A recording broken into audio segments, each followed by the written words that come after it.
Maltraitez-moi sur la terre, maltraitez-moi sur la terre, humiliez-moi sur la terre, humiliez-moi sur la terre, haïssez-moi sur la terre, haïssez-moi sur la terre, ce n'est rien, ma patrie est dans les cieux, j'irai là-bas, c'est ma nouvelle patrie.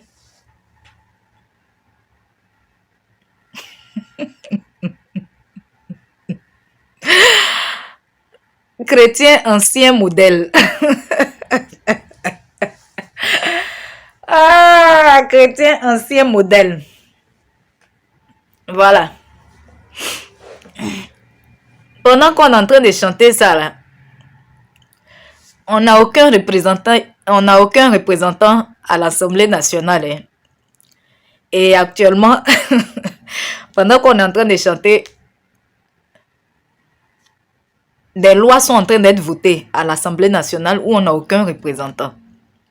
Des lois qui disent que à partir de désormais, il n'y a plus de famille. Le père peut marier sa fille, le fils peut marier sa maman. Qu'il n'y a plus les histoires de fidélité. Un homme peut ramener à la maison la personne qu'il veut pour avoir des relations intimes. La femme aussi, elle peut faire pareil. Il n'y a plus de famille. Chacun est libre de faire ce qu'il veut. Il n'y a plus de viol. Il n'y a plus d'abus sur les mineurs.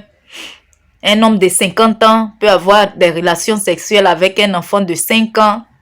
Ce n'est pas un crime. Et on est en train de chanter.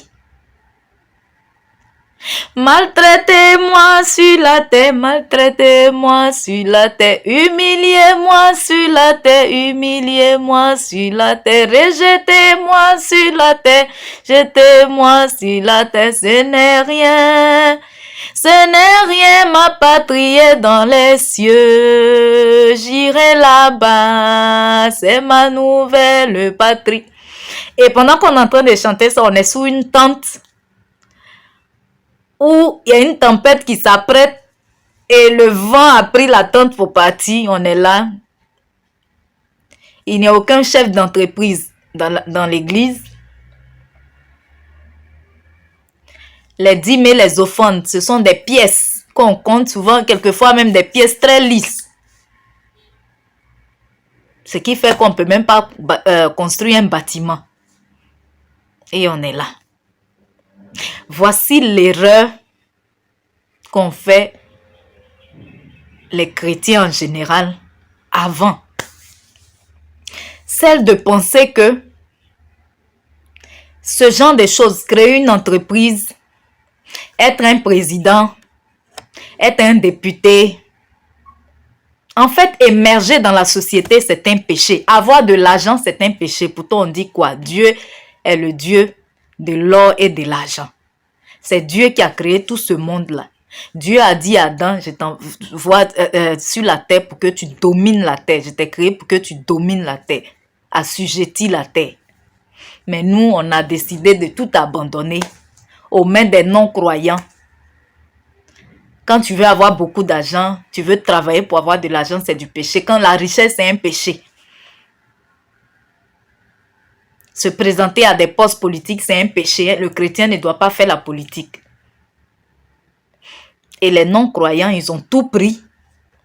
Et ce sont eux maintenant qui nous imposent leurs lois.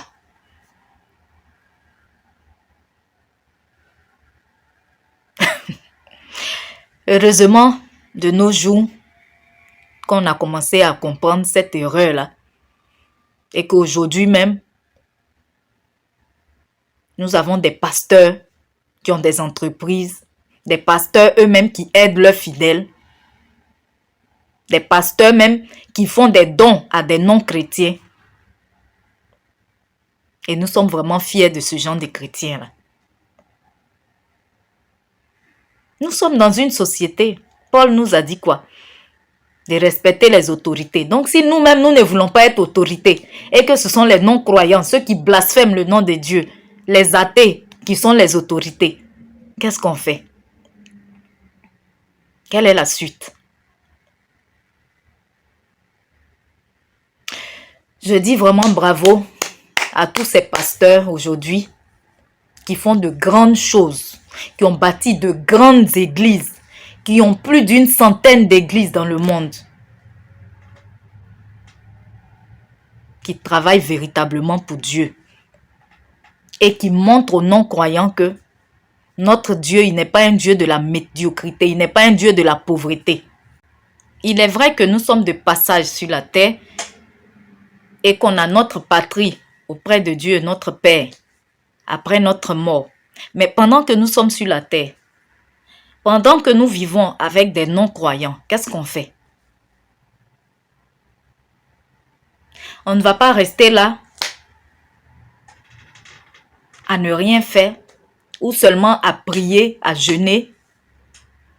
Toutes ces choses-là, on va les faire, on aura le temps de les faire au ciel. On dit au ciel là, on ne va que louer, adorer et tout ça. Mais en attendant qu'on est sur la terre là, il y a d'autres choses aussi, il y a les choses physiques. C'est vrai que le plus important, c'est notre vie spirituelle. Mais nous sommes sur une terre physique. Il y a aussi les choses physiques que nous devons faire. La seule souffrance que nous devons accepter et dont nous devons être fiers, c'est la souffrance de lorsqu'on est persécuté pour notre foi. Mais ce n'est pas de dire, pendant que tu as faim chez toi, ou tu es obligé de faire un jeûne parce que tu n'as rien à manger et que tu sens les bonnes odeurs de chez ton voisin, pour dire non, c'est pas grave, ils n'ont qu'à manger, tout ça c'est physique. Nous là, on est spirituel.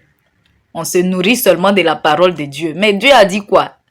L'homme ne se nourrira pas seulement de pain, mais aussi de toute parole qui sort de la bouche de Dieu. Ça veut dire que l'homme doit aussi se nourrir de pain. Dieu n'a pas exclu le pain. Donc, apprenons vraiment à comprendre les choses de Dieu. Apprenons à comprendre la parole de Dieu.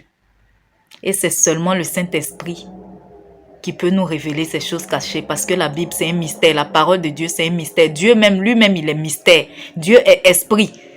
Et c'est pourquoi toute chose que nous faisons avec Dieu doit être fait en esprit et en vérité. Maltraitez-moi sur la terre, maltraitez-moi sur la terre.